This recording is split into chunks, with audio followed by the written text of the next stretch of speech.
ಆತ್ಮೀಯ H16 news ಅರ್ಥಾತ್ ಹೇ ಸೀತಾರಾಮ್ಗೆ ಸ್ವಾಗತ. ನಾನು ನಿಮ್ಮವ MI ಅಥವಾ ಮಲ್ಲಪ್ಪ ಜೋತಾವರ್. ಆದ್ಮೇಲೆ ನದಿ ಜೋಡಣೆ ಹೌದು, ನಿಜವಾಗಿ ಒಂದು ಒಳ್ಳೆಯ ಕಲ್ಪನೆ, ಒಳ್ಳೆಯ ವಾಸ್ತವ, ಒಳ್ಳೆಯ ದಾರಿ.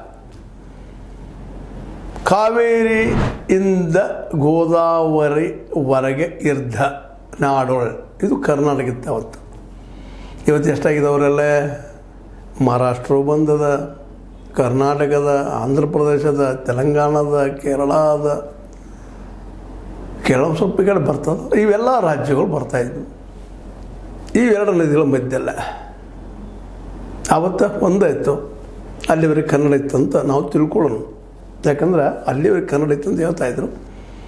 ಹೀಗಾಗಿ ಗೋದಾವರಿ ಮತ್ತು ಕಾವೇರಿ ನದಿಗಳ ಮೇಲೆ ಇತಿಹಾಸ ನೋಡಿದಾಗ ನಮ್ಮದು ಹಕ್ಕು ಅಂತ ನಾವು ಹೇಳ್ಬೋದು. ಆದರೆ ಇವತ್ತು ನಡಿಬೇಕಲ್ಲ, ಇವತ್ತು ಇಲ್ಲ. ಅದೇನೋ ಹೋಗ್ರಿ, ಈ ಎರಡೂ ನದಿಗಳು ಜೋಡಿಸ್ಬೇಕು ಅನ್ನುವಂಥ ಒಂದು ಮಹದಾಶೆ ಏನದಲ್ಲ, ಅದು ಈ ರಾಜ್ಯಗಳು ಮೊದಲು ಮಾಡಬೇಕಾದ ಕೆಲಸ. ಆಮೇಲೆ ಪಾಲು ಸಲುವಾಗಿ ನೋಡೋಕೆ ಬರ್ತದೆ ನೀರಿಂದು.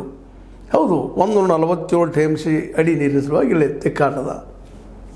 ಅದ್ರಲ್ಲಿ ಒಂದು 2 TMC ಹೆಚ್ಚು ಕಡಿಮೆ ಮಾಡಿಕೊಂಡು ಇದನ್ನು ಮೊದಲು ಮಾಡಬೇಕಾದ ಕೆಲಸ. ಮತ್ತು ರಾಷ್ಟ್ರ ಮಟ್ಟದಲ್ಲಿ ಗಂಗಾದಿಂದ ಕಾವೇರಿ ತನಕ ಕುಡಿಸಿದ್ರಂತ ಇನ್ನೂ ಬೆಸ್ಟ್ ಆಗಿಬಿಡ್ತದೆ. ಯಾಕಂದರೆ ಭಾಳಷ್ಟು ನೀರು ಸಮುದ್ರನ ಸೇರ್ತಾಯಿದೆ.